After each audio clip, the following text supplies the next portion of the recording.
66 million years ago, a mountain-sized shadow crossed the inner solar system, silent, inevitable, unnoticed.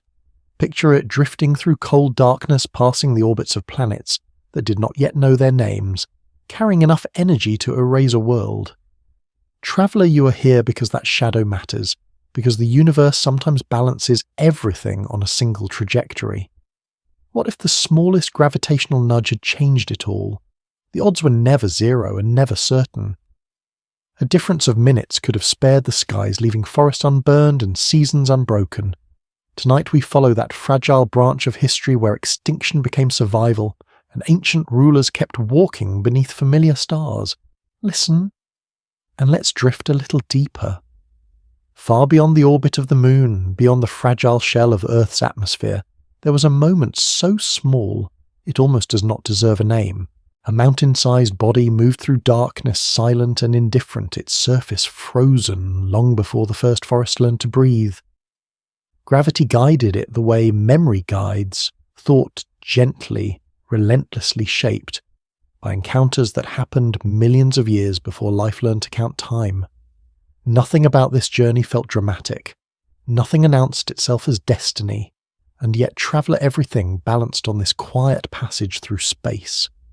I imagine this scene often during long nights spent alone with data, when the hum of instruments becomes the only sound left in the room.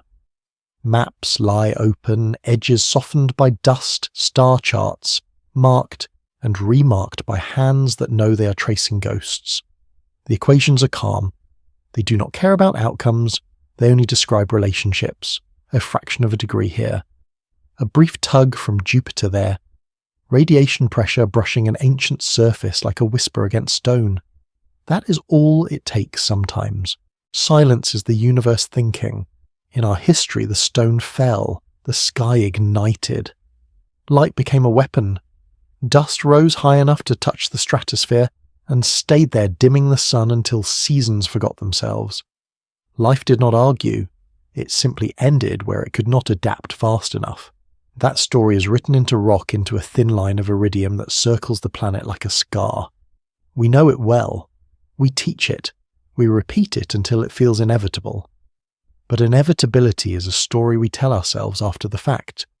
Tonight we pause just before that certainty hardens. Imagine instead the moment before impact stretched thin. The asteroid passes slightly ahead of Earth's path, close enough to feel familiar, distant enough to spare the sky. There is no fire, no global night, no punctuation mark at the end of an era. The cosmos does not pause to acknowledge the near miss. Somewhere beyond our reach, something ancient still moves, carrying an ending that will never be used. The universe does not explain itself, it simply continues. Below the Earth remains whole. Forests breathe from pole to pole uninterrupted by ice caps. Shallow seas lace through continents like veins warm and alive with motion. The air holds more carbon, more moisture, more warmth than we know today, distributing energy gently rather than violently. Erosion works slowly, wearing mountains down grain by grain, as if time itself is thinking through stone. Light filters through canopies that have never known silence. This is not a fragile world waiting for replacement. This is a planet already complete in its own language. Dinosaurs do not dominate through conquest or inevitability. They persist because they fit. Their bodies are tuned to this atmosphere, their lungs designed for efficient breath, their bones threaded with air to balance strength and weight. Growth comes quickly, reproduction comes often. Survival is not heroic, it is routine. They are not waiting for extinction.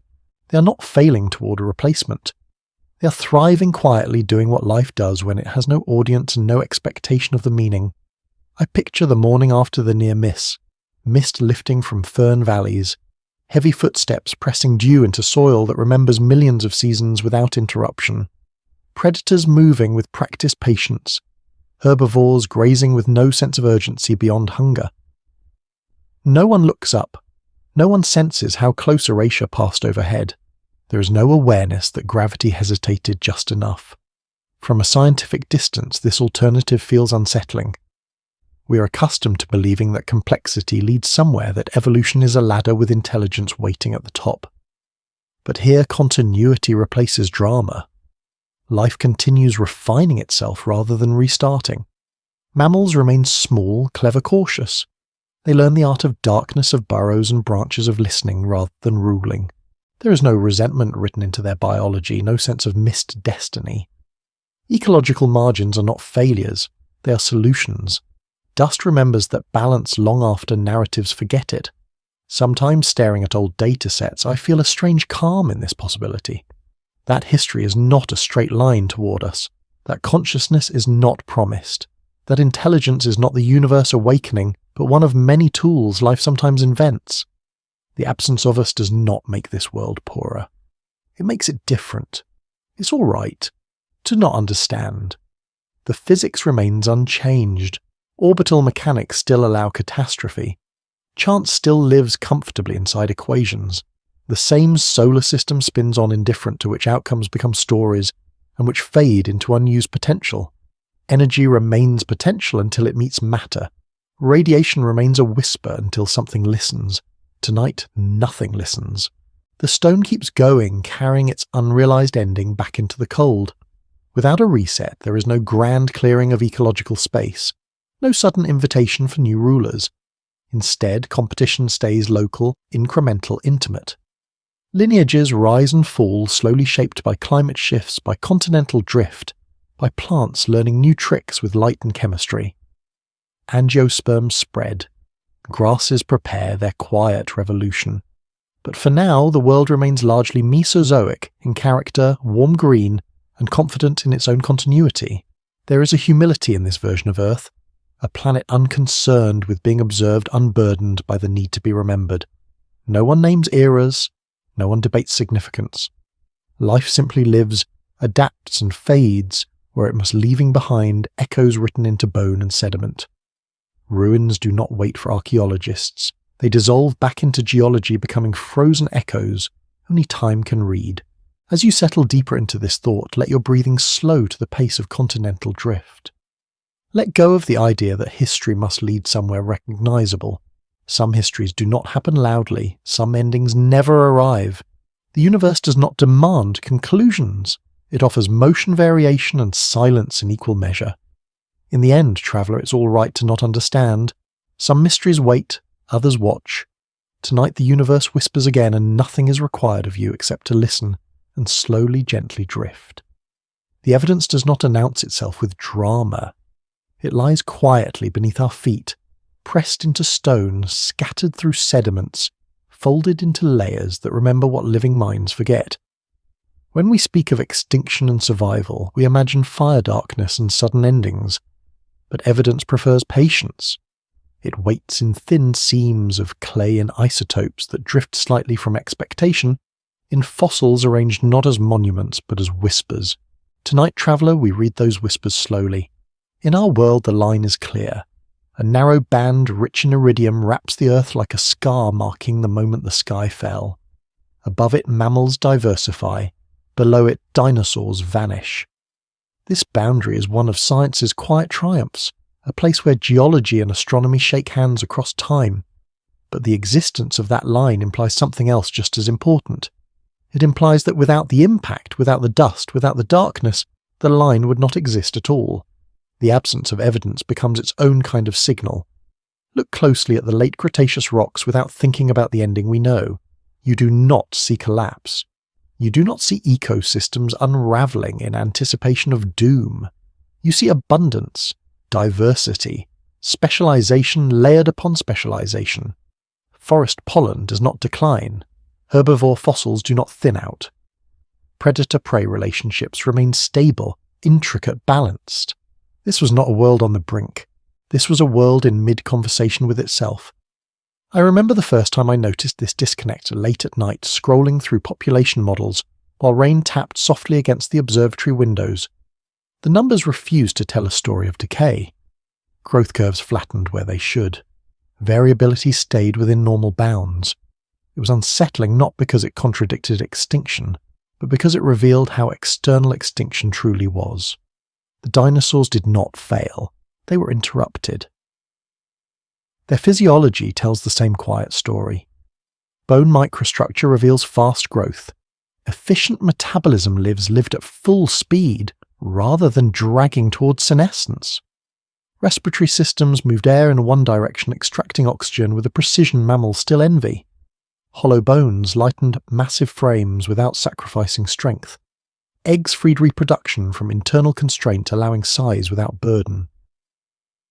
These are not the traits of a lineage losing ground. These are solutions refined over deep time. And then there is geography. Continents were not locked in their modern positions, but they were not chaotic either. Shallow seas buffered climate. Warm currents distributed energy gently. Polar regions, though dark for months, were not frozen wastelands. Fossils from Alaska and Antarctica show dinosaurs living, breeding and migrating under conditions we would call extreme. Feathers once dismissed as decoration or fantasy appear again and again as insulation, as protection against cold and seasonal darkness. Evidence does not shout adaptation, it breathes it. Sometimes, while adjusting old satellite data to correct for modern biases, I catch myself imagining those ancient skies. No contrails, no artificial light, just stars brighter than we know them reflected faintly in inland seas. The dinosaurs beneath those skies did not need to understand astronomy to live under it. Light does not require interpretation to matter. It warms it, guides it, fades. Ancient intelligence does not always think. Sometimes it simply persists. The mammals too leave their evidence quietly. Teeth adapted for insects, bones suited for burrowing, eye sockets angled for night. They are not absent, they are modest. Their evolutionary pace is not slow because it is constrained, but because it is appropriate. There is no vacant empire waiting for them. The margins they occupy are not stepping stones toward dominance, only stable solutions in a crowded world. Evidence reminds us that success does not always look like expansion. Climate data deepens this picture. Carbon levels fluctuate, but within bounds life has navigated before. Volcanism pulses, but ecosystems absorb the shock. Sea levels rise and fall, slowly giving migration time to work. Nothing in the late Cretaceous climate record demands a reset. No runaway feedback loops, no irreversible cascades. Earth was doing what it had done for millions of years, adjusting without erasing. And then astronomy enters quietly, almost apologetically. The Chicxulub impactor was not unique. Objects cross Earth's orbit all the time. What made this one special was timing, angle, location. Shallow seas rich in sulfur amplified its effects. A deeper ocean strike would have changed everything, releasing less dust, less darkness, less forgetting. The difference between continuity and catastrophe was measured not in kilometers, but in minutes. Gravity that most patient of forces carries memory longer than biology ever could. There is something humbling about that. That survival did not depend on strength, intelligence, or adaptability alone, but on geometry, on trajectories written long before forests existed. Radiation whispers, gravity remembers, and sometimes erosion waits for stories to end before burying them. Evidence does not care which narrative comforts us more. I find peace in this detachment. Science does not mourn. It records. It accepts contingency without resentment. Long nights with instruments teach you this. The data does not thank you for attention. It does not reward belief. It only offers coherence if you're willing to listen slowly.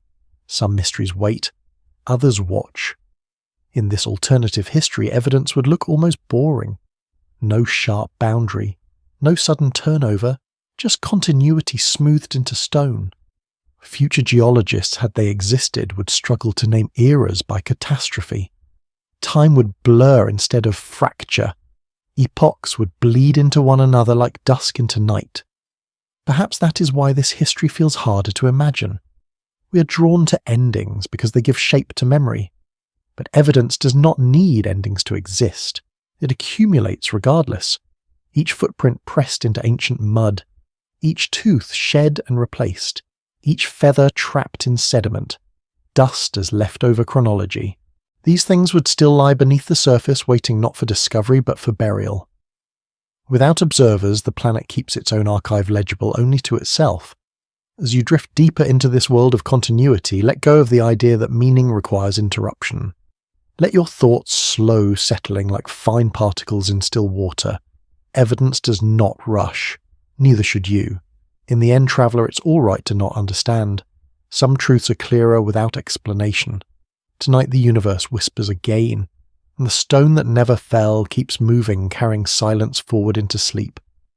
An anomaly is not a contradiction. It is a quiet invitation to look again. In science, anomalies are the moments when patterns hesitate, when equations balance but refuse to close, when the universe leaves a space just large enough for doubt to breathe. In our alternative history, the greatest anomaly is not what appears, but what never happens.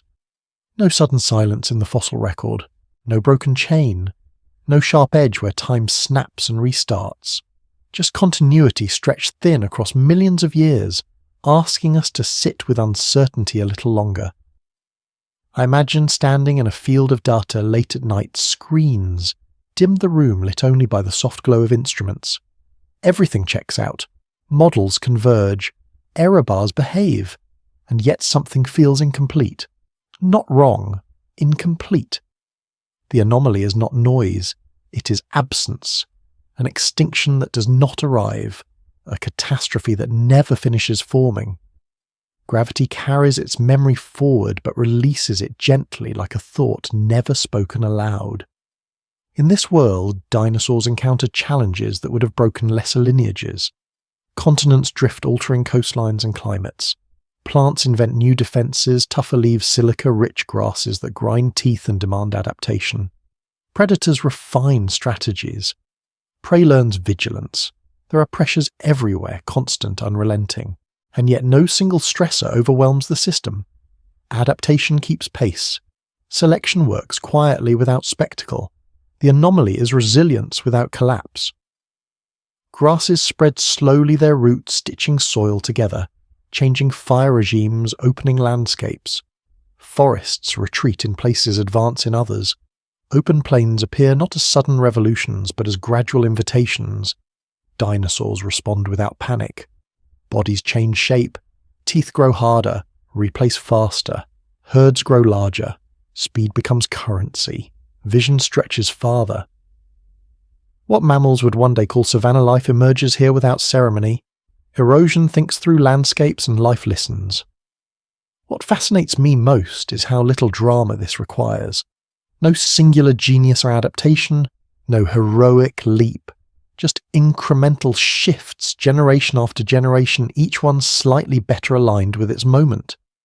The anomaly is that this works, that complexity does not always require rebooting, that systems can bend without breaking if given time. It's a lesson we rarely allow ourselves to learn. Predators feel the pressure too. The great ambush hunters of dense forests find open ground unforgiving. Hiding becomes difficult. Speed becomes essential. Coordination begins to matter more than raw force. Packs form not out of strategy but necessity. Communication grows richer not because intelligence is destiny, but because cooperation feeds mouths. Brains expand a little. Social bonds tighten. No one plans this. Selection does not plan. It responds. Sometimes I pause over these models and feel a strange humility. We often imagine intelligence as a ladder each rung, inevitable, leading towards something like us. But here intelligence spreads sideways, shallow and broad rather than steep and narrow. Cleverness without philosophy. Memory without myth. Tools without temples. The anomaly is not that dinosaurs failed to become human. The anomaly is that humanity ever appeared at all. Climate continues its slow oscillations. Warm periods deepen. Cooler intervals test insulation and endurance. Feathers thicken. Fat stores increase. Migration routes stretch across continents. The planet rehearses for ice ages long before they arrive. Birds, the quiet inheritors of dinosaur ingenuity, already demonstrate what is possible. Penguins endure Antarctic darkness. Owls hunt in silence. Crows solve puzzles without wondering why puzzles exist. Intelligence here is practical, sufficient, complete. In the margins, mammals persist. They watch this unfolding from below, from darkness, from burrows and branches. Their anomaly is patience. They do not rush toward dominance. They refine senses, timing subtlety. Some slip into water. Some take to the trees, some dig deeper.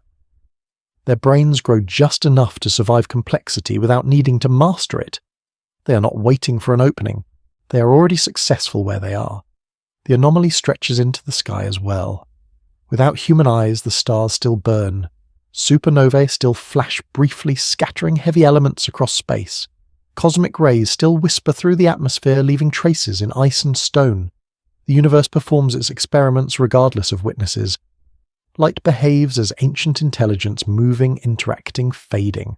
Somewhere beyond our reach, something ancient still moves, unrecorded, unobserved, but no less real. I often think about this when calibrating instruments designed to catch fleeting signals. A pulse that appears once and never again. A blip that resists explanation.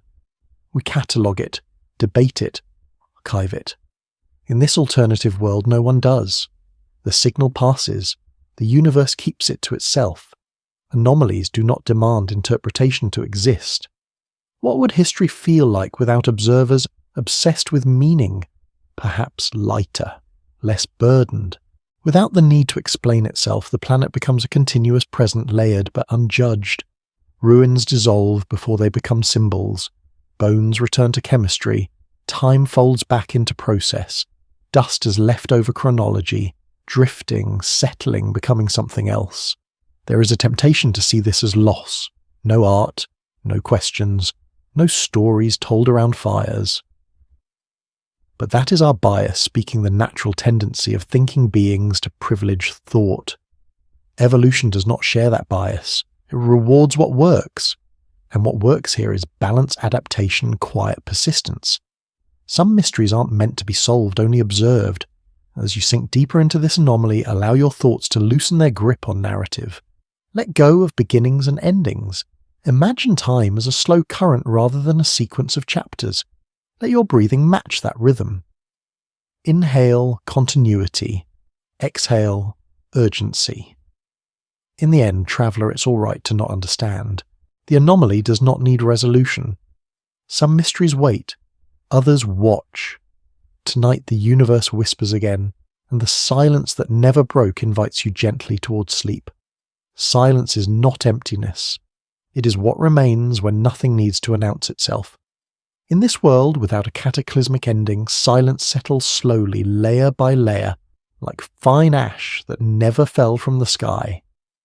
There is no sudden quiet after an impact, no shocked stillness after extinction. Instead, there is the deeper silence of continuity, the sound of systems functioning exactly as they have learned to do.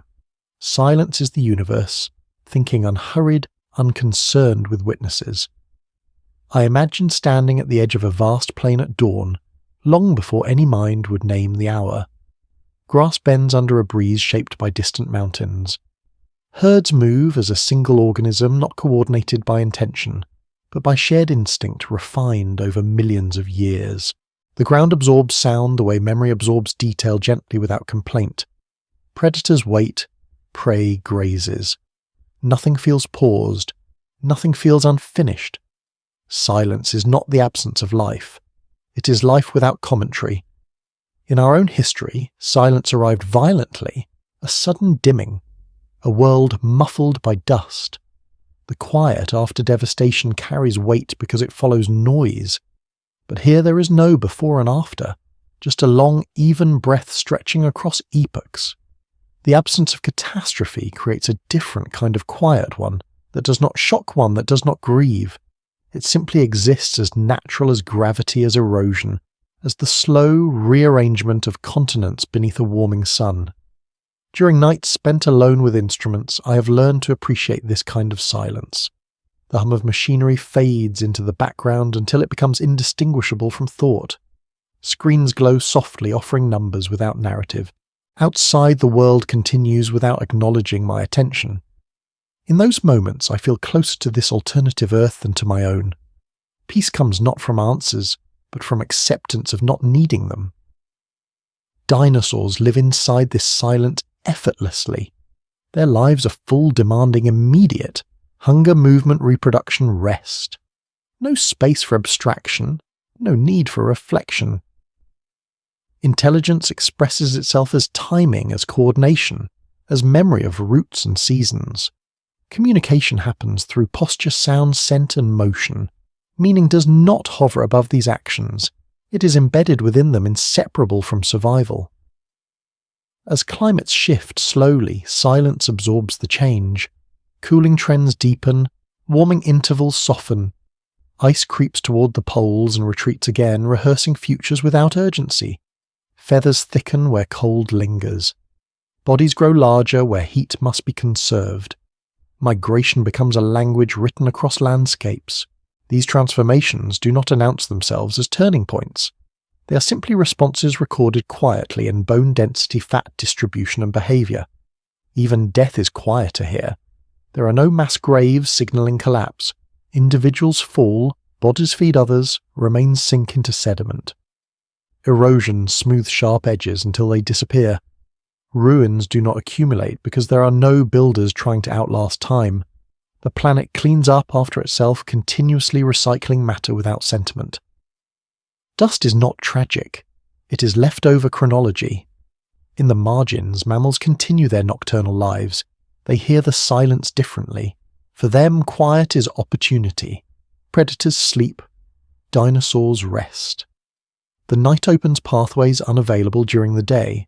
Whiskers read air currents. Ears catch vibrations too faint for larger bodies to notice. Silence becomes a map rather than a void. Intelligence here sharpens towards subtlety, not dominance. Adaptation without ambition. Above it all, the sky remains unchanged. Stars wheel slowly, indifferent to which beings notice them. Supernovae bloom and fade their light crossing space long after their sources have died. Cosmic radiation brushes the upper atmosphere, leaving faint signatures no one will ever interpret. Light behaves as ancient intelligence carrying information without intent. Somewhere beyond our reach, something ancient still moves, unobserved, unremembered, but perfectly real. I often wonder what it would feel like to live in a world where silence was not something to fear or fill, where no one rushed to explain it away with noise, with story, with belief. Perhaps minds would feel lighter. Perhaps time would feel broader. Without the pressure to interpret existence might become simpler, even gentler. Some mysteries aren't meant to be solved, only observed. In this alternative timeline, there is no anxiety about purpose. Life does not ask whether it matters. It acts, reacts, adapts. The absence of observers does not diminish the richness of the system. If anything, it frees it from distortion. No species bends the planet toward its own narrative. No intelligence reshapes ecosystems to reflect its values. The world remains balanced, not because it is perfect, but because no one is trying to perfect it. Silence here is protective. It allows processes to unfold without interruption. Evolution proceeds at its natural pace, driven by climate competition and chance. No feedback loop accelerates beyond control. No technology amplifies intention into planetary force. The slow grind of selection remains just that slow. Effective, unconcerned with legacy. As you listen, allow this silence to settle inside you as well. Let go of the urge to name what you are hearing. Feel the weight of time pressing gently rather than crushingly. Imagine a world where nothing needs to be remembered to be real, where existence is enough. In the end, traveller, it's all right to not understand. Silence does not ask for comprehension. Some mysteries wait, others watch. Tonight the universe whispers again, and the quiet that never broke invites you to rest, to drift to sleep without answers. A forgotten epoch is not erased by catastrophe. It is erased by continuity. When nothing breaks, nothing announces that a chapter has ended. Time slides forward, smooth and unpunctuated, and what came before dissolves not into rubble but into normality. In this world where dinosaurs never vanished, entire ages pass without anyone to name them. No boundary lines, no commemorations, just life adjusting its posture as the planet slowly changes its mind. I imagine this epoch as a long afternoon that never quite becomes evening. The sun traces familiar arcs across the sky seasons, repeating with slight variations like thoughts, returning with different emphasis. Grasslands expand not suddenly but persistently, their roots binding soil, their blades recording wind patterns like memory written in green. Forests retreat and return in waves, responding to rainfall and temperature rather than destiny. The world does not feel ancient to itself. It simply feels present. Dinosaurs inhabit this forgotten time without knowing it is forgotten.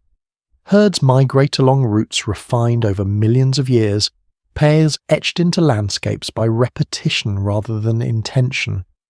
Their movement shapes rivers, disperses seeds, compacts soil. Ecology becomes architecture without architects. Predators follow these migrations the way shadows follow light, not out of malice but alignment. Life remains tightly coupled feedback loops, closing softly rather than snapping. What strikes me when I think about this epoch is how little of it would stand out to an observer trained on endings. There are no iconic creatures announcing a new age, no singular form so strange they demand attention. Instead, there is refinement. Horns shorten or thicken depending on defense needs. Limbs lengthen for endurance rather than sprinting. Teeth grow tougher, replace faster, respond to abrasive grasses that carry silica like quiet knives. Evolution here is not inventive, it is economical. I picture myself leafing through stratigraphic charts late at night, dust collecting on the edges of paper coffee long gone cold. In our world, layers tell stories because they are broken by events. Here, layers would blur. Chemical signatures shift gradually. Fossil assemblages change slowly enough that no clear line can be drawn. A forgotten epoch leaves evidence everywhere and nowhere at once. It is difficult to point to, difficult to honour, difficult to notice unless you are looking without expectation. Climate continues its long oscillation. Greenhouse warmth gives way millimetre by millimetre to cooler conditions. Ice begins to flirt with high latitudes but retreats again. Snow appears seasonally in places that once knew only rain. Feathers already present thick and quietly. Fat storage becomes more common. Behavioural shifts precede anatomical ones. Migration patterns lengthen. Timing becomes critical. Memory becomes survival. This is where the forgotten epoch deepens, because adaptation is happening everywhere, constantly without drama. There is no sense of novelty. Each generation grows up inside change so gradual it feels like stability. No one marks the moment grass becomes dominant. No one records when plains replace forests across entire continents. The planet transitions the way sleep overtakes consciousness unnoticed, until it is complete. Mammals, still small, still marginal, find their own forgotten epoch unfolding in parallel. Their world is nocturnal, subterranean, arboreal. While dinosaurs reshape the surface, mammals refine invisibility. Fur thickens, whiskers lengthen, hearing sharpens until silence becomes textured. Some lineages take tentative steps toward water, finding refuge along coasts and rivers. Others master the canopy living lives of balance and grip in 3 dimensions. Intelligence here is situational quiet sufficient. What we call progress never appears. There is no arms race toward abstraction. No pressure to externalize memory into tools or symbols.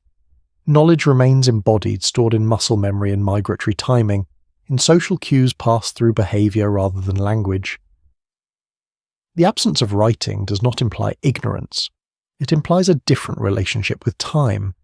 Memory lives where it is needed and fades where it is not. Sometimes when instruments fall silent and only the ticking of cooling metal remains, I think about how uncomfortable this makes us. We want epochs to mean something, we want them to lead somewhere. But this forgotten epoch refuses direction. It is not a bridge, it is not a prelude, it is simply a long, stable plateau in the history of life. And perhaps that is why it is forgotten in imagination. We are drawn to cliffs, not plains. Geology continues its slow labour. Mountains rise where plates collide, then erode back into sediment. Rivers carve valleys, then shift course. Coastlines wander. These processes do not care which species walk above them. They remember pressure, not presence. Erosion is time thinking, grinding ideas into sand. Dust accumulates, settles, becomes rock again. Dust is leftover chronology, cycling without commentary. Above it all, the cosmos remains unchanged. Orbital cycles tighten and loosen Earth's climate grip. Precession nudges seasons. Axial tilt wobbles. These rhythms operate whether or not life notices. In this forgotten epoch, no one measures them. No one names Milankovitch cycles, and yet they still shape glaciers, deserts, forests, and grasslands with quiet authority. Some mysteries aren't meant to be solved, only observed. The forgotten epoch also reshapes behavior in subtle ways. Social structures become more complex where cooperation pays off. Herds coordinate movement. Predators learn patience and teamwork. Communication becomes nuanced without becoming symbolic. Calls diversify. Postures gain meaning. Deception appears occasionally not as morality but as strategy. Intelligence grows sideways, broad but shallow, optimized for survival rather than reflection. I imagine standing on a rise overlooking a vast plain during this time. Herds stretched to the horizon, moving like rivers of muscle and breath. Predators trace the edges, calculating without counting. The sky is wide, untouched by contrails, the sun unfiltered by pollution. Nothing in this scene suggests it is temporary. Nothing hints that it is an interlude. This is the world complete in itself. The forgotten epoch teaches a difficult lesson. That dominance does not require consciousness. That longevity does not require awareness. That beauty does not require an audience. Life does not strive toward meaning. It explores possibility within constraint. And sometimes it finds a balance so effective that nothing interrupts it for tens of millions of years. As you sink into this thought, let go of the need to remember everything. Let time blur gently. Let epochs pass without markers. There is peace in this forgetting, a softness that comes from not needing to be witnessed. In the end, traveller, it's all right to not understand. Forgotten epochs do not ask to be recalled. Some mysteries wait, others watch. Tonight the universe whispers again, and this long unbroken age drifts quietly beside you, easing you further towards sleep. A reset does not always arrive as fire from the sky. Sometimes it comes quietly disguised as continuity hidden inside cycles so slow they feel eternal. In this world where no asteroid delivered a sudden ending, resets still happened. They simply wore softer edges. They came as climate pulses, as shifting oceans, as ice, advancing and retreating with patient inevitability. The planet reset itself not through catastrophe but through repetition, through forgetting just enough to continue. I picture the first great cooling settling in like a long-held breath finally released. The greenhouse warmth of deep time loosens its grip. Carbon sinks deepen. Weather patterns reorganize. Snow begins to linger where it once vanished quickly. This is not an emergency. It is a transition. Life does not panic when temperature drops by a degree. It adjusts posture, behavior, metabolism. Reset here is not destruction. It is recalibration. During long nights with climate models running softly in the background, I've learned to respect this kind of change. The graphs never spike. They slope. They drift. They tell a story that is easy to overlook because it lacks drama. But slope is where survival is decided. Species that can bend without breaking persist. Those that cannot fade quietly replaced not by conquest but by vacancy slowly filled. Dinosaurs enter this reset already prepared. Feathers once a novelty become necessity. Fat layers thicken. Growth rates slow, slightly trading speed for endurance. Herds grow larger, not for dominance, but for warmth and vigilance. Migration becomes more pronounced, tracing vast seasonal loops across continents.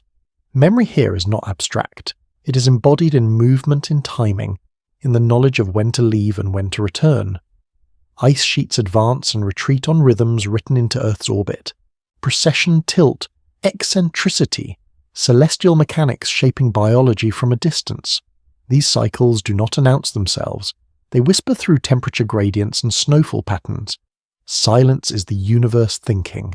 Life listens without knowing it is listening. Reset after reset arrives not as an ending, but as a question posed repeatedly. Can you endure this version of the world? Some lineages answer yes by growing larger. Bergmann's rule asserts itself quietly. Bodies expand to conserve heat.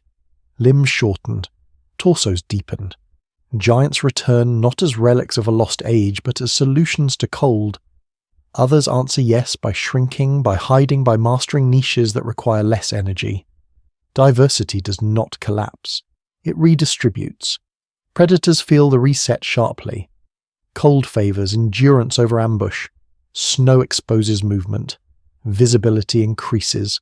Hunting strategies shift. Cooperation becomes more valuable than solitary strength. Packs form not from intention, but from survival math. A single hunter burns too much energy chasing prey across frozen ground. Many hunters sharing effort as sharing risk succeed. Intelligence here grows because it is efficient, not because it is noble. I imagine watching this unfold through time-lapse imagery no one ever records. Generations compress into moments. Body plans stretch and compress like breathing organisms. Nothing looks planned. Everything looks responsive. The reset teaches patience. It does not reward brilliance. It rewards adequacy repeated consistently. Mammals experience the reset differently. Cold expands their domain.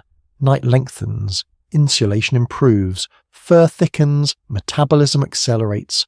Burrows deepen. The underground becomes refuge. While dinosaurs dominate the surface, mammals colonize the margins more completely. Reset creates shadows, and shadows are opportunities. Intelligence here sharpens toward problem-solving, toward navigation in darkness, toward social bonding in tight spaces. The oceans reset too. Currents shift. Productivity migrates. Cold, nutrient-rich waters bloom with life. Marine reptiles adapt, some growing larger, others becoming more specialized. Blubber appears where insulation is needed. Migration routes stretch across hemispheres. Reset in the sea is gentler, buffered by water's thermal inertia, but no less transformative. Life below the surface learns the same lesson. Change is not an event. It is a condition. There is a temptation to call these resets tests. But tests imply intent. Earth does not test. It oscillates. It explores states. Life either fits or it does not. There is no judgment in extinction here, only bookkeeping. Matter changes hands.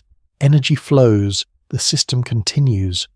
Sometimes when the lab is quiet and only the faint clicking of cooling metal remains, I feel a strange comfort in this.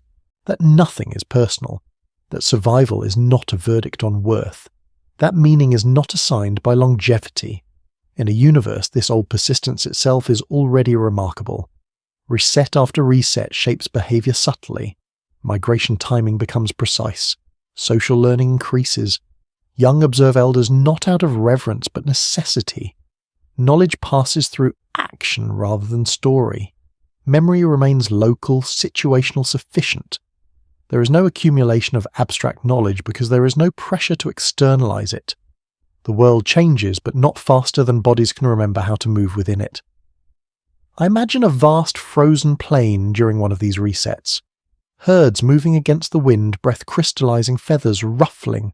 Predators pacing at a distance, calculating without numbers. The sky pale indifferent. No one names this age. No one records its hardships. And yet, it will shape millions of generations to come. This is the quiet power of reset without apocalypse. It sculpts rather than shatters. It selects without spectacle. It allows complexity to persist while gently rearranging it. Some lineages vanish, yes, but without the finality we associate with extinction. Their disappearance is absorbed, redistributed, forgotten by the system, even as it makes room for something slightly different. As the climate cycles continue, reset stack atop one another like slow breaths. Warm periods return, ice retreats. Forests advance, then withdraw again. Grasslands pulse. The planet never settles into permanence, but it never collapses either. This rhythm becomes the defining feature of life's trajectory. Adaptability replaces dominance as the highest currency. There is something deeply humbling in this vision.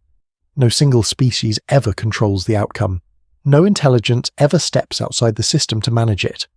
The world remains self-regulating not because it is balanced, but because imbalance unfolds slowly enough to be survivable.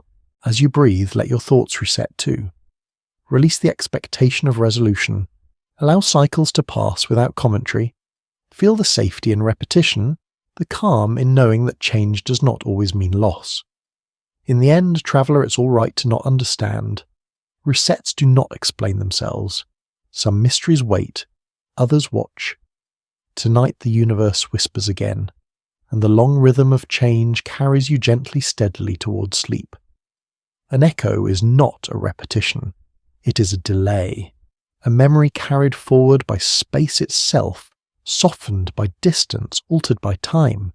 In this world without a single defining catastrophe, echoes replace endings. What once happened does not stop happening. It simply changes volume, fades into the background, resurfaces elsewhere in altered form. Evolution remembers even when no mind does. Gravity is memory. So is biology. I imagine this echo beginning not with sound, but with movement, a familiar gait repeated across generations, a migratory route traced again and again until the land itself begins to anticipate it. Valleys deepen where hooves and claws pass each season. Riverbanks shift to accommodate the weight of countless bodies. The earth listens to these movements and responds slowly, reshaping itself to fit the echo of life. No moment is preserved intact. Everything is translated. During long evenings surrounded by old field notes and weathered maps, I sometimes notice how patterns persist even as details vanish. A predator no longer exists, but its influence does. Prey remains vigilant in open spaces long after the original hunter has faded. A plant retains chemical defenses against grazers that no longer feed on it, because other mouths now fill the role. The system remembers pressure, not identity. Echoes are selective. They carry what mattered. In the grasslands, echoes of forest life remain embedded in anatomy. Browsers become grazers, but the curve of the jaw still hints at leaves once stripped from branches. Teeth grow taller, tougher layered for endurance, but their arrangement reflects earlier solutions refined rather than replaced. Evolution rarely starts from scratch. It edits, it annotates, it reuses what worked before. The past never leaves. It becomes quiet. Predators carry echoes too.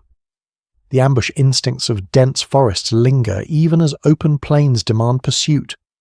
Some lineages hesitate between strategies, blending patience with endurance, bursts of speed with long chases. These hybrids succeed not because they are perfect, but because flexibility cushions change. The echo of one environment prepares life for the next. Mammals hear echoes differently. Their small bodies tuned to margins amplify subtle signals. A shift in insect populations, a change in leaf fall timing, a faint vibration through soil. Echoes guide them through darkness. Memory here is tactile, auditory, olfactory, not stored as story, but as sensation. The night becomes an archive written in temperature gradients and air currents. I think often about how we misunderstand memory, assuming it requires consciousness. But the fossil record shows otherwise. Memory exists in bone density and muscle attachment points and growth rings that mark seasons long past.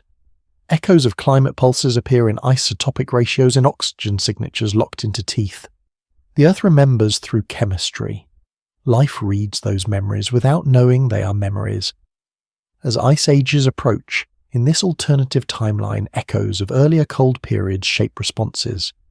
Feathers thicken more readily. Migration begins sooner. Herds tighten formation instinctively. No one recalls the last glacial advance, but bodies behave as if they do. The echo of past survival lives inside genomes, quiet, but effective. Some mysteries aren't meant to be solved, only observed. The oceans too are full of echoes. Migration routes trace ancient currents. Breeding grounds shift in response to temperature changes that repeat across millennia. Marine reptiles carry echoes of shallow seas, long vanished even as they navigate deeper, colder waters. Blubber layers thicken not as innovation but as remembrance of cold endured before. Water holds memory differently than land, smoothing transitions, delaying consequences. Above the sky continues its own echoing cycles. Orbital rhythms repeat imperfectly, nudging climate in familiar patterns. Solar output fluctuates subtly. Cosmic radiation ebbs and flows. These echoes do not care whether life notices. They operate on scales that dwarf individual lifespans, shaping ecosystems gently, persistently. Silence is the universe thinking, and echoes are its afterthoughts. Sometimes, while recalibrating instruments sensitive enough to catch faint cosmic signals, I feel an odd kinship with this world. We wait for echoes too, of supernovae, of ancient light of moments that happened long before we were capable of looking. We build machines to listen to what space remembers. In this alternative Earth, no one builds those machines, but the echoes still arrive. They simply go unheard. Behavioral echoes shape social structures as well. Pack hunting strategies refine over generations, each iteration carrying lessons learned without words. A successful maneuver spreads through imitation. A failed one fades. Cultural transmission exists without culture as we define it. Knowledge lives in action. Young learn by watching elders move, wait, choose. Memory remains embodied, never abstracted. I imagine a vast plain under a pale sky herd stretching beyond the horizon. Their movement patterns mirror those of ancestors long turned to stone. Predators circle with strategies refined through countless trials. The scene feels timeless not because nothing changes, but because change repeats familiar themes. The echo gives the illusion of permanence, and yet echoes also distort. No repetition is perfect. Each cycle introduces variation. Small differences accumulate. Over tens of millions of years, echoes drift. A species that once grazed in one region now dominates another. A predator once solitary now hunts in groups. A feather once decorative becomes essential insulation. Echoes carry the past forward, but they do not preserve it unchanged. This drift is where novelty emerges, not through sudden invention, but through the slow accumulation of differences layered atop familiar forms. Evolution composes variations on a theme, never abandoning the melody entirely. The forgotten epoch gains texture through these deviations, subtle enough to escape notice, significant enough to reshape futures. As you listen, let your thoughts echo too. Allow ideas to repeat without needing to resolve. Notice how familiarity brings comfort, how variation keeps attention gently engaged. Sleep often arrives through repetition, softened by change, the same breath, slightly different each time. In this world, no one names the echo, no one traces its origin, but it shapes everything. The past speaks quietly through bodies, landscapes, and behaviors. The present listens without awareness. The future forms in response. In the end, traveler, it's all right to not understand. Echoes do not ask to be interpreted. Some mysteries wait, others watch. Tonight the universe whispers again, and the long memory of life carries you softly, steadily deeper into rest. A pattern is not a rule. It is a tendency, a quiet preference shown over long stretches of time. Patterns emerge when enough repetitions overlap, when chance is filtered through persistence. In this world, without a sudden ending, patterns become the dominant storytellers. They replace events. They replace heroes. They replace explanations. Life arranges itself not according to intention, but according to what keeps working. From far above, the planet begins to look familiar in its rhythms. Grasslands expand and contract with climate pulses. Forests advance, retreat, and fragment. Ice comes and goes like a slow tide, never quite forgetting the paths it once carved. These movements are not synchronized, yet they resonate. A warming trend in one hemisphere echoes cooling elsewhere. Ocean currents adjust, winds shift. Patterns form across systems that never speak to one another, yet respond all the same. I imagine tracing these patterns late at night. Eyes, tired fingers smudged with graphite and dust from old charts.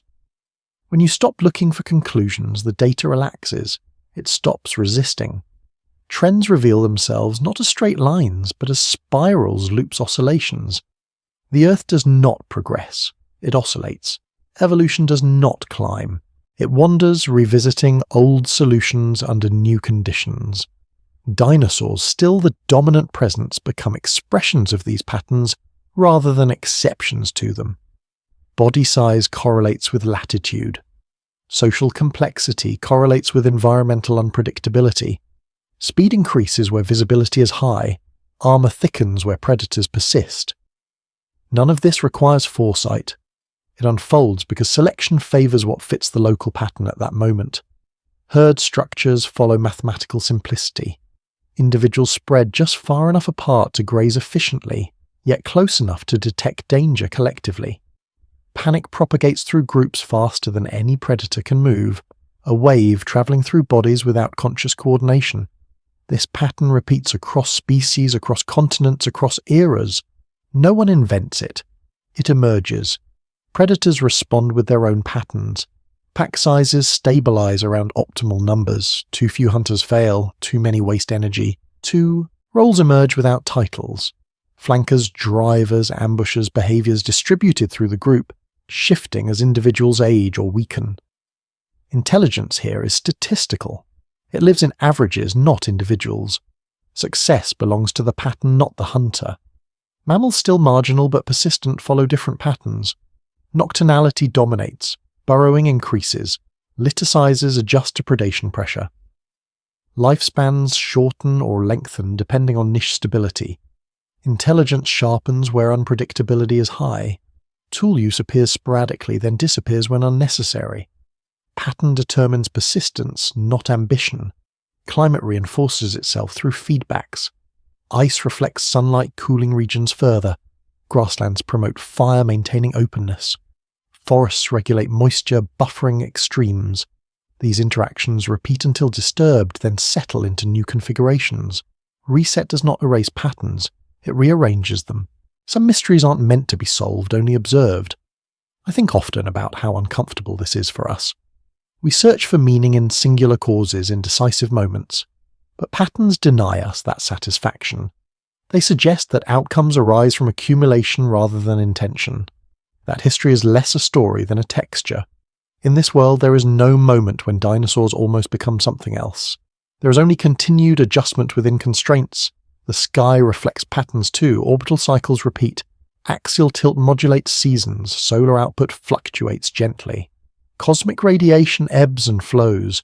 These patterns imprint themselves onto climate, onto biology, onto sediment layers that no one will ever read. Light behaves like ancient intelligence, repeating behaviors without awareness. Somewhere beyond our reach, something ancient still moves, following its own patterns through the dark. Sometimes, while monitoring instruments designed to detect faint signals, I notice how patterns emerge even in noise. Random data, given enough time, reveals structure. The universe prefers coherence, not order, but coherence. In this alternative, Earth life aligns with that preference effortlessly. No species attempts to dominate the pattern, they exist inside it.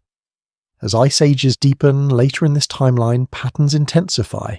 Migration routes stabilize, seasonal timing sharpens, breeding synchronizes with resource peaks. Failure to align with pattern results in quiet disappearance. Success looks unremarkable. Survival becomes invisible because it is expected. Dust accumulates. Bones settle. Pattern continues. Even intelligence follows pattern. Cognitive complexity increases where coordination pays off, then plateaus where further complexity offers no advantage. Brains do not expand endlessly. They stop when sufficient. There is no runaway feedback loop toward abstraction. No species escapes the pattern to manage it. Consciousness where it appears remains local, situational, grounded. I imagine standing in this world as an impossible observer, watching generations pass like waves. Forms shift slowly. Colours fade and reappear. Behaviours repeat with slight variation. Nothing feels unfinished. Nothing points beyond itself. The pattern does not need interpretation. It simply holds. As you listen, notice the patterns in your own breathing. Inhale, exhale. The same yet never identical. Comfort lives in repetition, softened by difference. Sleep arrives not as a switch, but as alignment with a familiar rhythm. In this world, no one names the pattern. No one asks what it means, but everything lives by it. The planet remains balanced not because it is designed, but because patterns self-correct over time when left undisturbed. In the end, traveller, it's all right to not understand. Patterns do not require explanation. Some mysteries wait, others watch. Tonight the universe whispers again, and the quiet repetition of existence carries you gently, steadily deeper towards sleep. A warning does not always arrive as a shout. Sometimes it is a shape in the data that refuses to smooth out a rhythm, that begins to tighten a pattern that grows sharper edges over time. In this world without a single catastrophic ending, warnings emerge slowly, quietly embedded within the systems themselves. They are not messages sent. They are consequences accumulating. Life does not receive warnings, it becomes them. I imagine this warning taking form not in the sky but on the ground. Grasslands stretch farther each cycle. Forest refuges shrink, fragmenting into islands of shade surrounded by openness. Fire becomes more frequent not as destruction, but as maintenance. The world simplifies its textures, reducing complexity where it is no longer efficient. This is not collapse, it is optimization. But optimization always narrows options. During long nights reviewing paleoclimate reconstructions, I've learned to recognize this feeling. The curves look calm, but the variance tightens. Systems become more predictable, but also more brittle. Diversity persists, yet pathways diminish. When environments become consistent, specialization deepens. When specialization deepens, flexibility fades. The warning is not extinction, it is commitment. Dinosaurs respond as they always have by adapting. Grazers grow larger, heavier, more efficient at processing low-quality vegetation. Their digestive systems expand fermentation chambers, deepening to extract every calorie. Migration routes stabilize further herds, moving in immense synchronized flows across continents. Predators refine their tactics, learning to read these movements with uncanny precision. Success breeds repetition. Repetition breeds dependence. The warning here is subtle. When life aligns too closely with a stable pattern, it trades resilience for efficiency. It becomes excellent at surviving the world it knows and vulnerable to worlds it has not yet imagined. In this alternative Earth, the absence of abrupt catastrophe allows this trade to proceed quietly unchallenged. Nothing interrupts long enough to force reinvention. Mammals feel this warning differently. Their marginal niches expand but remain bounded. They thrive in shadows, underground, in trees and water. Their diversity increases but their influence does not. They adapt to avoid dinosaurs rather than compete with them. This avoidance shapes intelligence toward caution, not conquest. The warning here is patience without opportunity. Climate continues its slow descent toward colder regimes. Ice advances more decisively. Interglacials shorten. Winters lengthen. The system does not break, but it tightens. Seasonal extremes sharpen. Migration becomes mandatory rather than optional.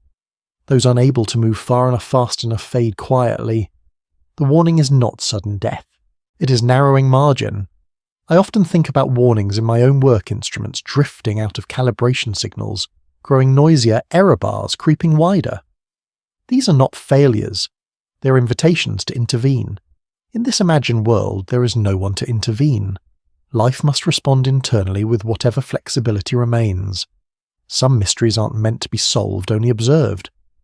Predators sense the warning in prey behavior. Herds become more vigilant, more tightly packed. Panic waves propagate faster. Opportunities narrow. Hunting becomes riskier. Cooperation deepens, but competition within packs increases as resources strain. Social structures grow more complex, not from ambition but necessity. Brains grow incrementally enough to manage coordination, not enough to escape the system entirely. The oceans echo this warning too. Productivity shifts poleward. Tropical zones become stratified nutrient poor. Marine reptiles migrate farther, diving deeper. Some lineages specialize intensely, becoming masters of narrow niches. Others remain generalists, trading peak efficiency for adaptability. The warning is written into body shapes, into diving capacities, into breeding timing. Above it all, the sky remains indifferent. Orbital cycles continue. Solar output fluctuates gently. Cosmic radiation whispers through the atmosphere. These forces do not warn, they operate. Life interprets their effects only through survival. Silence is the universe thinking, and warning is what happens when that thinking tightens constraints. I imagine a moment unmarked by any observer when a herd pauses at the edge of a frozen river earlier than usual. The ice is thinner, the crossing more dangerous, the timing slightly off. Some make it, some do not. No one records this as a turning point, but across thousands of such moments the system shifts. Selection sharpens. This is the warning embedded in continuity. Without disruption, systems optimize until they have little room left to maneuver. The absence of catastrophe does not guarantee safety. It guarantees persistence along a narrowing path. Stability can be as dangerous as chaos given enough time, and yet life continues. It always does. Even as margins shrink, adaptation persists. New behaviours emerge at the edges. Unlikely combinations survive in unexpected places. Flexibility never vanishes entirely, it just becomes rarer. The warning is not prophecy, it is condition. As you listen, let this warning settle without alarm. It is not meant to frighten, it is meant to remind that change does not always announce itself, that quiet worlds can still carry tension. That survival is not the same as security. In the end, traveller, it's all right to not understand. Warnings do not demand interpretation. Some mysteries wait, others watch. Tonight, the universe whispers again, and the quiet tightening of possibility carries you gently, steadily deeper into sleep. The sky is the oldest witness. Long before forests learned to breathe, and oceans learned their tides, the sky was already there, arranging light and shadow with quiet precision. In this world without an ending written in fire, the sky does not mark history with scars. It marks it with rhythm. Day follows night. Seasons tilt and return. Stars rise and set on schedules older than memory. The sky does not hurry. It teaches patience by example. I imagine standing beneath that sky not as an owner of the moment, but as a temporary alignment of matter and breath. The air is clean, unburdened by smoke or contrails. At night, the Milky Way spills across darkness like powdered stone, dense with stars, whose light began travelling before the first dinosaurs learned to walk. The sky carries messages, but not messages meant for anyone. Light behaves as ancient intelligence moving outward, indifferent to reception. During long nights with telescopes and instruments, I have felt this same quiet authority. You calibrate, you wait. You watch photons arrive that have crossed unimaginable distances without caring whether they would ever be seen. The sky does not reward attention. It offers continuity. Silence is the universe thinking, and the sky is where that thinking becomes visible. In this alternative Earth, the sky shapes life without commentary.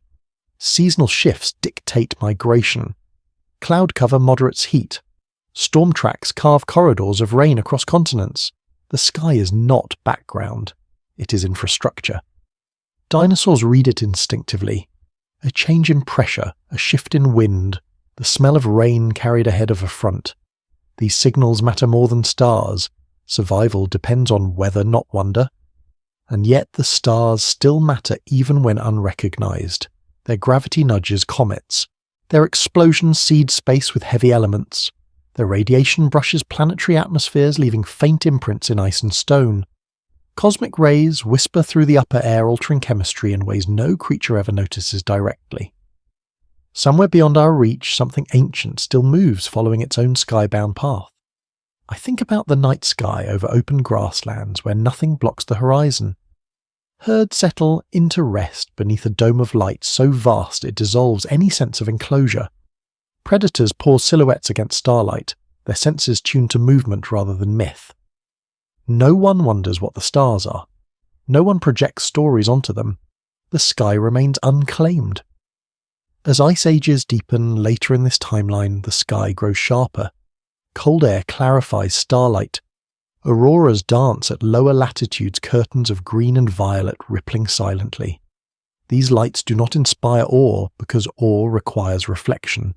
They simply exist, another atmospheric behaviour driven by solar wind and magnetic fields. The sky displays its mechanics openly with no concern for interpretation. Daylight too reshapes itself. Lower sun angles lengthen shadows. Seasonal extremes sharpen. Long polar nights test endurance. Feathers trap warmth.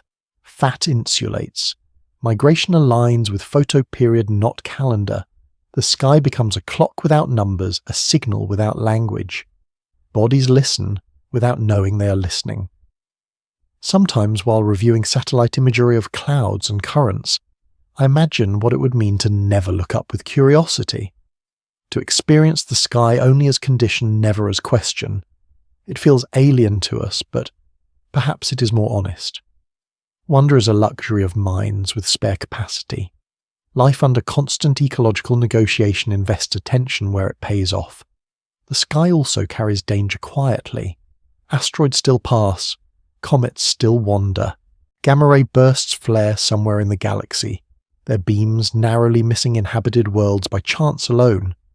In this timeline, Chicxulub does not strike, but other stones do fall smaller, less consequential. Fireballs streak briefly meteors burning up unnoticed by most. The sky contains endings even when they are unused. I find comfort in this impartiality. The sky does not promise safety or doom.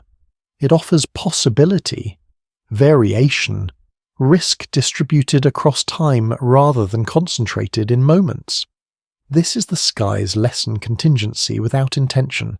You're not lost in space, you're part of it. And so is this imagined world, breathing beneath an indifferent canopy. Clouds form and dissolve. Storms gather energy, release it, move on. Rain nourishes grasslands, feeds rivers, shapes soil. Droughts test endurance. The sky does not apologize for imbalance. It does not correct itself for fairness. It oscillates, driven by physics, not morality. Life adapts or shifts. That is the agreement. At night, the moon rises unchanged, its craters catching sunlight the same way they have for billions of years. Tides respond. Coastal ecosystems are pulse. No one measures lunar cycles, but bodies respond all the same. Spawning times align. Migration triggers. The sky's influence extends downward, threading itself through biology in ways too subtle to notice, too pervasive to escape. I imagine a night during this long continuity, when clouds thin just enough to reveal stars, when the air is still, when herds rest and predators wait. The sky feels close, not because it has moved, but because nothing intrudes between it and the ground. No artificial light, no noise, just distance made visible. In our own work we chase the sky's secrets with instruments and theories, trying to fold it into understanding. In this world the sky remains unexamined, and perhaps that is its greatest power. It shapes without explanation. It influences without instruction. It does not need to be known to be effective. As you listen, let the idea of the sky expand inside you. Let it become ceiling and clock and memory all at once. Feel how small concerns loosen beneath something so vast. Sleep often arrives when perspective widens enough that urgency dissolves.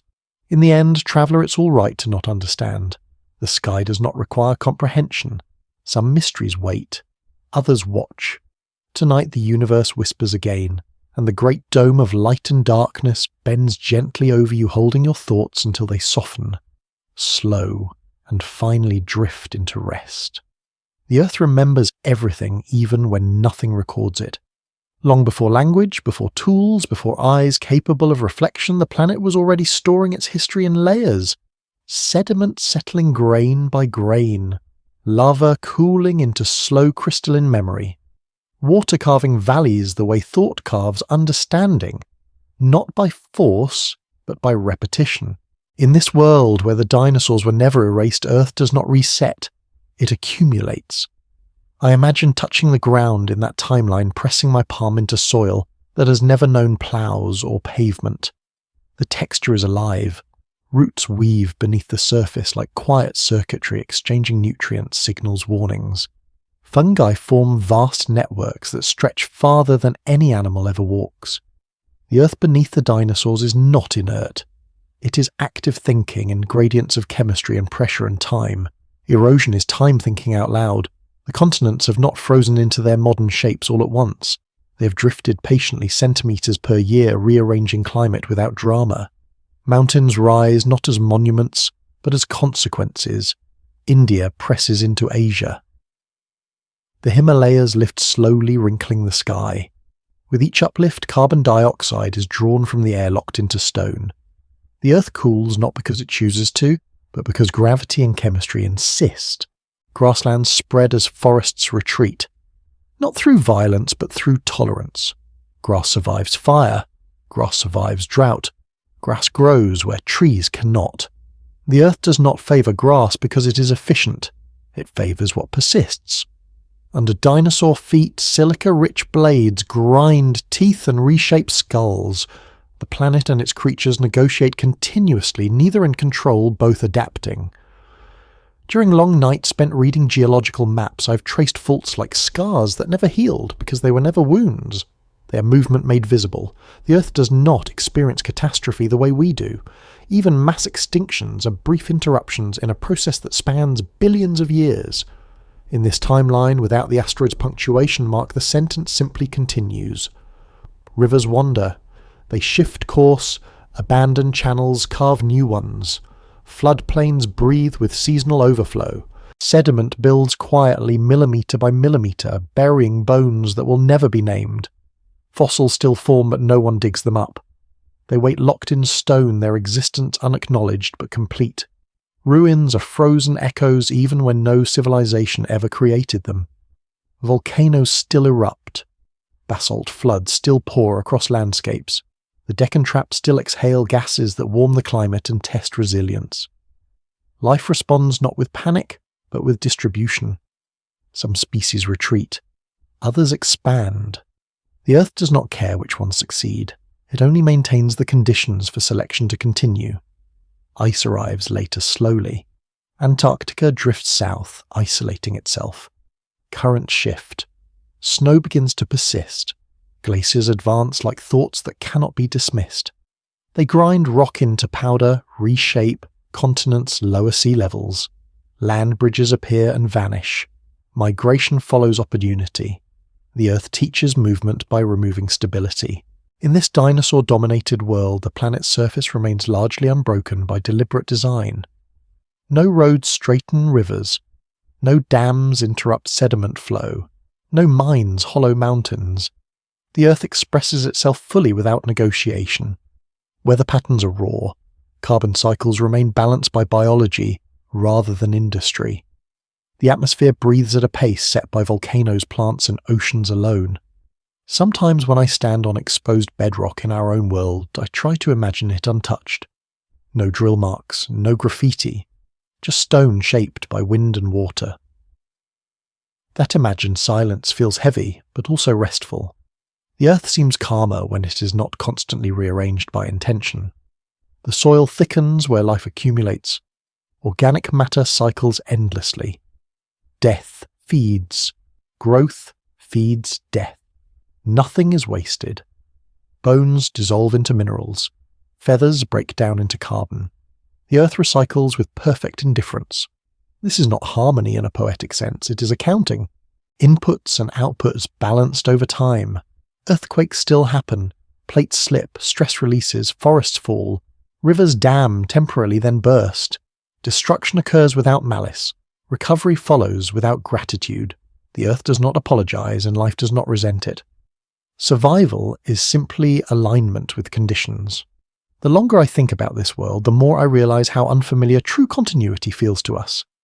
We are used to breaks, to before and after, to eras defined by events. In this timeline, Earth refuses to mark a boundary at 66 million years ago. The Mesozoic does not end cleanly.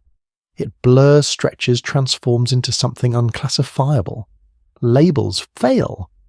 Only process remains. Deep beneath the surface, the mantle convects, slow and unstoppable. Heat moves upward. New crust forms at mid-ocean ridges. Old crust sinks at subduction zones. The Earth renews itself invisibly. Even without observers, the cycle holds. Some mysteries aren't meant to be solved, only observed, and some don't even require observation. I imagine lying on the ground in that world, feeling vibrations travel through stone as herds pass nearby. The Earth registers mass. Pressure waves ripple outward. These signals fade quickly, but the ground receives them all the same. Gravity is memory. It records presence even when that presence leaves no mark. The planet is never empty. Even in its most hostile regions, something lives. Bacteria in ice, worms in deep sediments, algae under snow. The Earth tolerates no vacuum, it fills every niche with chemistry that finds a way to persist. Dinosaurs dominate the surface, but they are only one layer of a vast living system. As the Pleistocene cycles continue, the Earth grows accustomed to rhythm. Ice advances, ice retreats, sea levels rise and fall, Ecosystems migrate like slow tides. Nothing about this is optimized.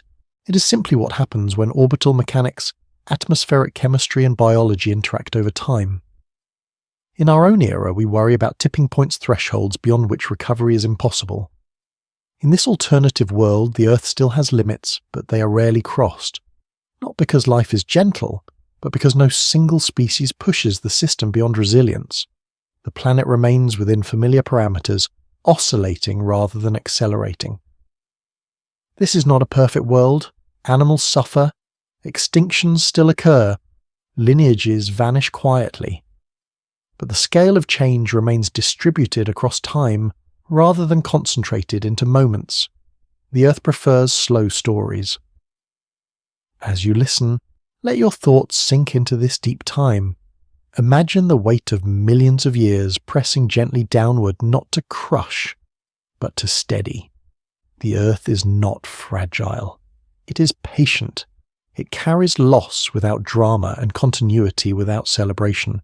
In the end observer, it's all right to not understand. The Earth does not explain itself. It simply continues. Some mysteries wait, others watch.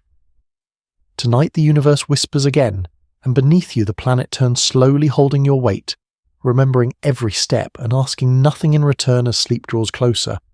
Return does not mean repetition. It means arriving again at a familiar place changed by the distance travelled. In this imagined world, nothing truly leaves, and nothing truly comes back the same. The dinosaurs never vanished, but neither did the Earth remain what it was. Time carried everything forward, reshaping without erasing, like a tide that never breaks, only shifts its reach. I think of return as a slow orbit. Life circling conditions adjusting slightly each pass. Ice advances, then retreats. Forests expand, then thin. Grasslands surge and recede. Each cycle leaves a residue, not a scar, but a memory written into genes and landscapes alike. The return is never to an origin point. It is to a new equilibrium that only resembles the past from a distance. In the long quiet after the great glacial pulses, the planet exhales. Ice sheets pull back toward the poles. Meltwater floods valleys, carving new rivers where old ones once ran. The land greens again, cautiously at first, then with confidence. Dinosaurs follow these changes instinctively, not knowing they are responding to planetary scale rhythms older than their lineage. I imagine a return of warmth that feels gentle rather than dramatic. No sudden thaw, no singular catastrophe. Just longer summers, shorter winters, growing, seasons stretching outward like relaxed breaths. Herds move north again, predators follow. Ecosystems reassemble themselves not as they were, but as they can be under new constraints. This return carries knowledge without awareness. Bodies remember what minds never learned. Migration routes encoded in instinct. Feeding strategies refined over countless generations. Behavioral patterns that feel intentional, but are merely the echo of selection. The planet teaches without instruction, and life listens without comprehension. During nights spent alone with instruments humming softly, I felt something similar, the sense that understanding is not required for alignment. You don't need to grasp every variable to move correctly within a system. Sometimes survival depends less on knowing why than on responding when conditions shift. Dinosaurs mastered this kind of intelligence long before humans ever named it. The return also belongs to the margins. Tropical refugia expand again, releasing species that had been compressed into narrow bands during colder eras.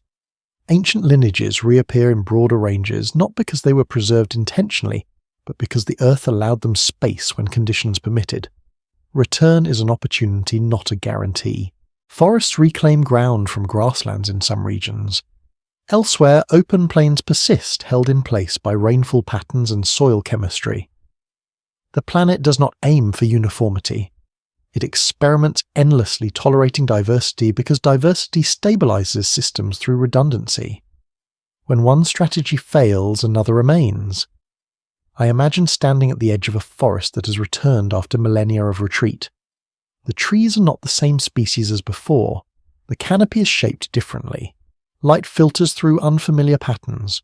Return has produced novelty, not restoration. This is how Earth heals not by reversing time, but by moving forward through it. Predators adjust again.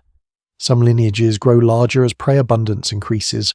Others fragment into specialized forms, exploiting niches that only exist briefly. Cooperation evolves and dissolves. Social structures tighten then loosen.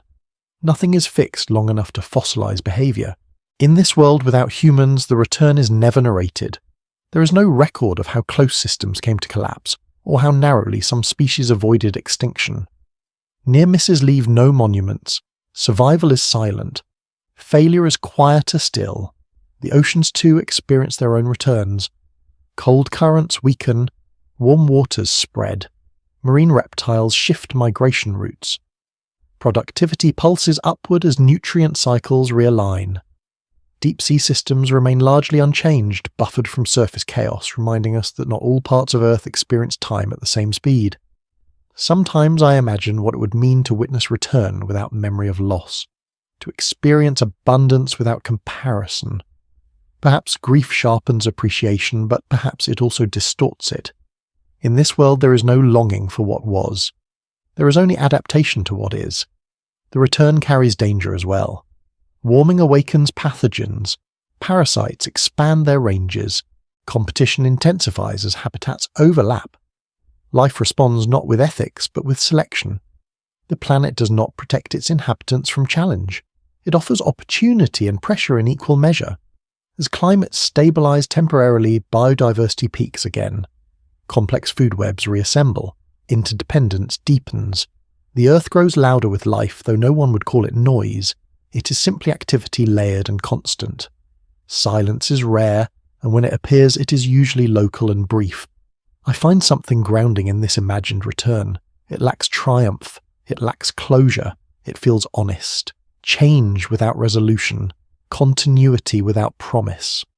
A reminder that the world does not owe its inhabitants a narrative arc. In our own lives, return often means revisiting places altered by memory. We notice what has changed because we remember what was. In this alternative, Earth return carries no such contrast. It unfolds unnoticed, a process rather than an event. As you listen, let this idea of return soften your thoughts. You do not need to go back to who you were. You only need to arrive where you're shaped by everything that came before, without needing to catalogue it. In the end, traveller, it's all right to not understand. Return does not require explanation. Some mysteries wait, others watch. Tonight the universe whispers again, and the world continues its quiet orbit, carrying life forward, inviting rest without asking for recognition, as sleep slowly takes you back into the deep, unmeasured flow of time. Reflection is what happens when motion slows enough to notice itself. In this imagined world there are no mirrors, no minds trained to turn experience inward and examine it. And yet reflection still exists embedded in matter and behaviour, in the way systems respond to their own history without ever naming it. The planet reflects through repetition. Life reflects through adaptation. Meaning emerges without awareness, like patterns forming in sand under a steady tide. I often think reflection belongs only to thinking beings, but that is a human habit of ownership. The Earth has always reflected. Ice cores remember atmospheres long gone. Tree rings archive seasons of stress and abundance. Bones record growth rates, injuries, recoveries. Reflection does not require intention. It only requires persistence long enough for cores to leave shape behind. In this dinosaur-ruled world, reflection is written everywhere except in language. A herd avoids a valley where floods once trapped their ancestors. A predator favours a hunting strategy refined across thousands of failed attempts. A migration route bends slightly each generation, responding to rivers that shifted, grasslands that dried, forests that returned. These are thoughts, without thinkers, memories without memory. I imagine sitting quietly at the edge of such a landscape, observing without participating, knowing I do not belong. The absence of human perspective feels strange at first, like stepping into a room where sound behaves differently. There is no centre here, no privileged observer. Everything is local. Everything is provisional. Reflection in this sense is distributed. It exists in feedback loops. When prey grows faster, predators adapt. When vegetation toughens, teeth change. When climates cool, feathers thicken. The system reflects on itself by responding to itself endlessly, adjusting, never settling. This is not contemplation. It is correction. During long nights spent reviewing data, I felt this same rhythm in smaller ways. You notice trends only after enough points accumulate. You don't feel insight arrive. It condenses gradually like dew until suddenly the surface is wet. Reflection is rarely a moment. It is a threshold crossed quietly. In this alternative Earth, there is no one to cross such thresholds consciously. No one wonders why adaptation takes the shapes it does, and yet the results are no less intricate. Perhaps more so because nothing is simplified for understanding. Complexity remains intact, uncompressed by explanation. We often believe reflection leads to wisdom, but reflection can also lead to paralysis. Endless self-reference can stall motion. In a world without that burden, life continues unencumbered. It responds, not ruminates. It adjusts, not justifies. There is a certain efficiency in that silence. I think about intelligence again and how easily we mistake awareness for superiority. In this timeline, intelligence exists in many forms: coordination, anticipation, learning, but it never turns inward far enough to question itself. No one asks whether survival is meaningful. No one doubts the legitimacy of existence. Reflection stops at function, and yet standing back I find myself reflecting on reflection itself. The irony is unavoidable. Only a mind like ours can imagine a world without minds like ours, and only because something ended to make room for us. That awareness carries weight, but also humility. We are not inevitable. We are contingent. This reflection does not ask us to feel guilt or pride. It asks for perspective. A reminder that our way of knowing is not the universe's way of operating. That consciousness is one strategy among many, not a destination. Some mysteries aren't meant to be solved, only observed, and some aren't even meant to be observed. In this dinosaur world, beauty does not require witnesses. Complexity does not require appreciation. Systems function without validation. The planet turns, life adapts, extinction and emergence balance each other over spans too long to fear. Reflection exists, but no one experiences it as thought. I find a strange comfort in that. The idea that the universe does not depend on being understood to continue, that it does not pause for interpretation, that it allows meaning to be optional rather than mandatory. Silence is the universe thinking, but thinking does not always produce conclusions. In our own lives, reflection often arrives late after events have already shaped us. We look back and trace causes, invent narratives that make outcomes feel coherent. In this imagined Earth, there is no looking back, only forward motion constrained by conditions. Perhaps that is closer to how reality truly operates, stripped of commentary. As you listen, notice how your thoughts slow when they are not required to resolve anything. Reflection can be gentle when it is not tasked with answers. It can be a settling rather than a sharpening, like sediment sinking through water, finding its level. I imagine the planet itself reflecting at scales we cannot feel. The slow rebalancing of carbon, the gradual redistribution of heat, the way feedback dampens extremes over time. These are planetary thoughts if we allow the metaphor, not conscious but consistent. The dinosaurs continue unaware that they are the subject of speculation in another universe. They hunt, graze, migrate, rest. Their lives are full without being examined. Perhaps fullness does not require awareness. Perhaps awareness is simply one more adaptation with its own costs. In reflecting on this world, I find myself reflecting less on what was lost and more on what continues. Continuity without audience, process without purpose, a reminder that existence does not need to be narrated to be complete. In the end, observer, it's all right to not understand. Reflection does not demand conclusions. Some mysteries wait, others watch. Tonight, the universe whispers again, and your thoughts can rest alongside these quiet processes, unpressured, unexamined, allowed to drift the way the world itself drifts slowly, steadily, without asking why as sleep gently takes hold. Descent does not feel like falling. It feels like loosening, like gravity finally being allowed to do what it has always been doing unnoticed, patient, inevitable. In this imagined world, there is no moment where everything grows quiet all at once. Silence arrives, gradually layering itself over sound the way night layers itself over colour. The planet does not announce rest. It eases into it. I imagine evening settling over the land ruled by dinosaurs not as an ending to the day, but as a soft rebalancing. Heat bleeds back into the sky. Shadows lengthen and merge. Activity slows, not because life is tired, but because the conditions have shifted. Bodies respond before awareness ever could. Muscles relax. Breathing deepens. The earth signals and life obeys. The grasslands darken first. Wind moves through them like a memory replaying itself. Herds gather closer, not in fear, but in habit refined over thousands of generations. There is safety in proximity, warmth in shared presence.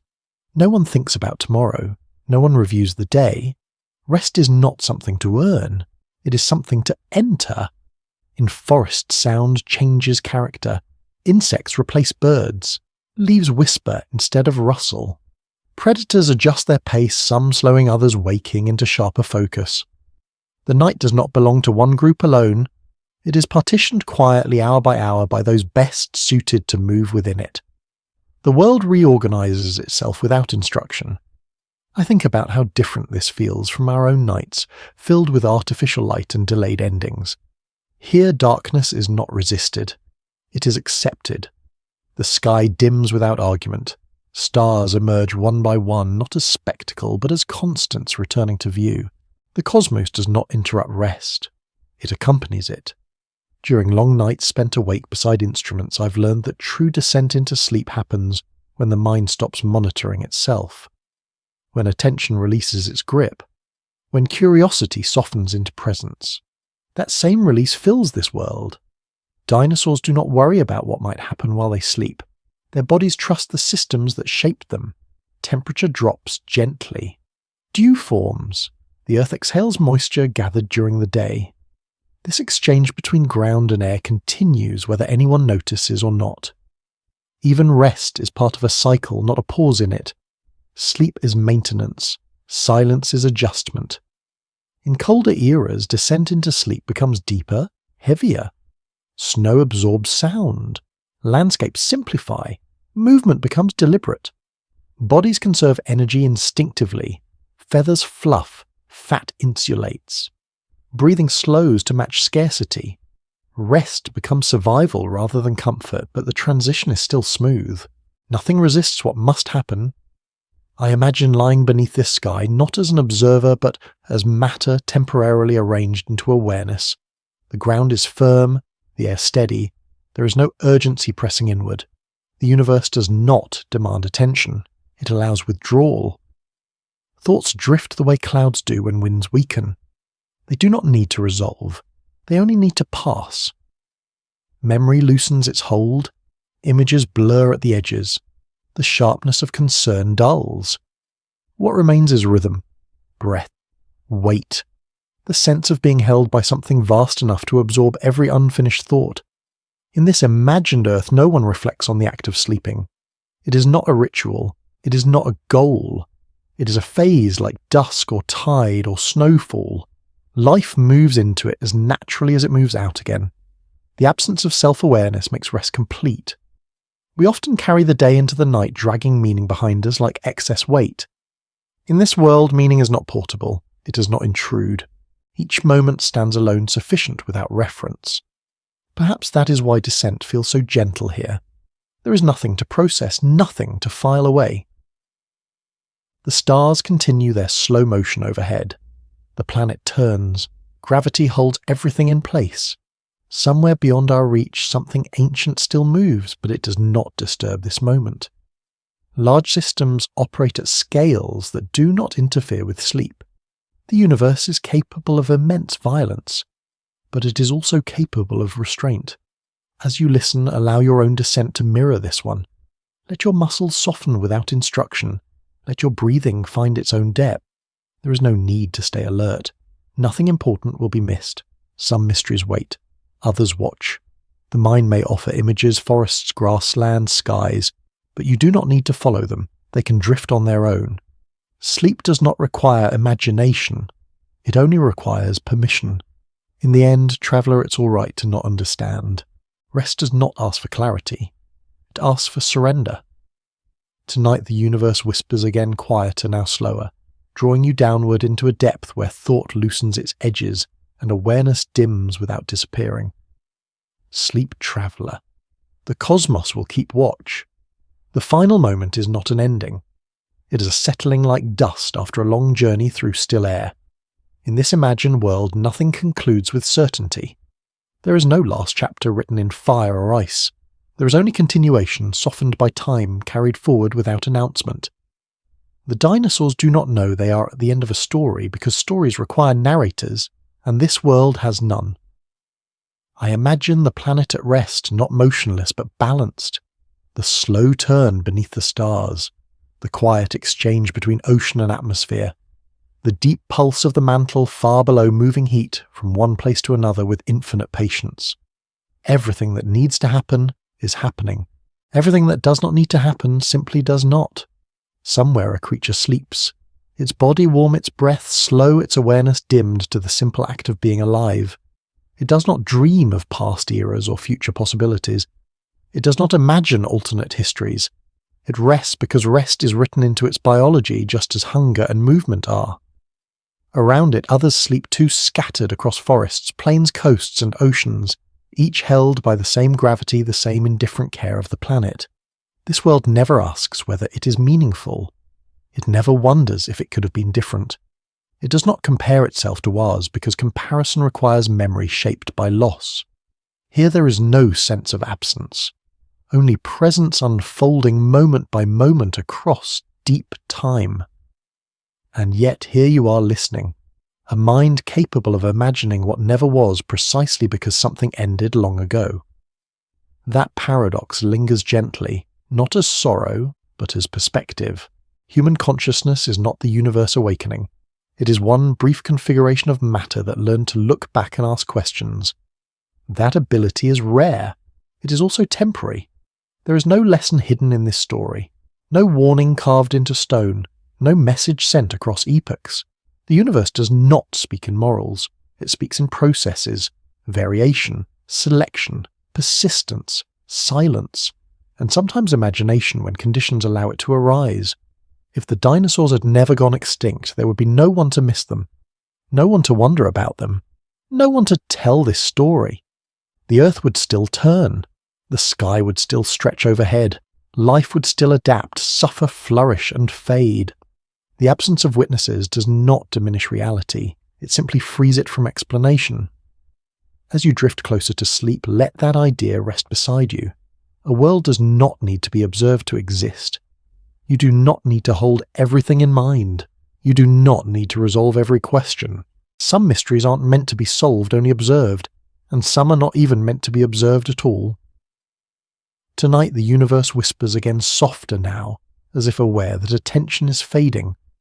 The same stars shine, the same laws hold. Somewhere beyond our reach, something ancient still moves unconcerned with endings untroubled by beginnings.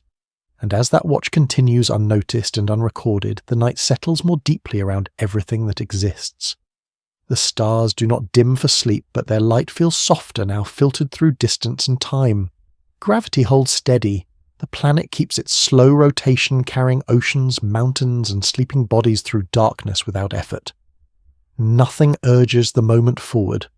Nothing pulls it back. If there is comfort here, it is not comfort born of certainty, but of scale. Whatever remains unresolved in you is small enough to be carried by something much larger. The universe has room for unfinished thoughts. It has patience for questions that never reach answers. It has endured far greater silences than this one. Somewhere a breeze moves through grass that has never known a footprint. Somewhere water laps against stone that will never be named.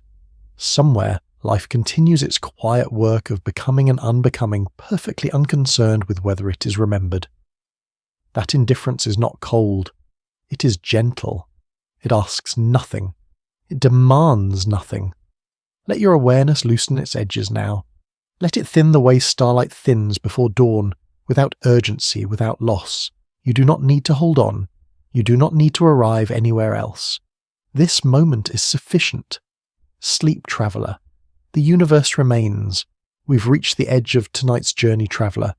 Together we've drifted through a world that never ended across timelines, that folded quietly into one another, through forests and oceans and skies, that carried life forward without ever needing to be remembered.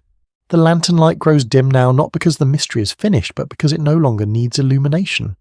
Somewhere beyond our reach, the universe continues, exactly as it always has. Stars burn and fade, worlds turn. Silence holds what words cannot. The past is never truly behind us, and the future is never fully formed. It lingers unfinished, waiting without urgency. Some truths don't demand answers, only presence. If this story has done anything, it is not to replace our world with another, but to gently remind us how small we are and how remarkable that smallness can be. Consciousness is brief. Time is vast. And yet here you are listening, a fleeting pattern of thought and breath. Oh, we're just long enough to wonder. There is no fear in that. Only humility. Gravity still holds you. The earth still turns beneath you. And the same stars that watched over imagined dinosaurs watch over you, now indifferent, patient, enduring. We don't need to close the book completely. We can simply rest our hand on the cover and let it stay shut for a while. The story will still be there. Rest well, traveller. The universe will keep watch.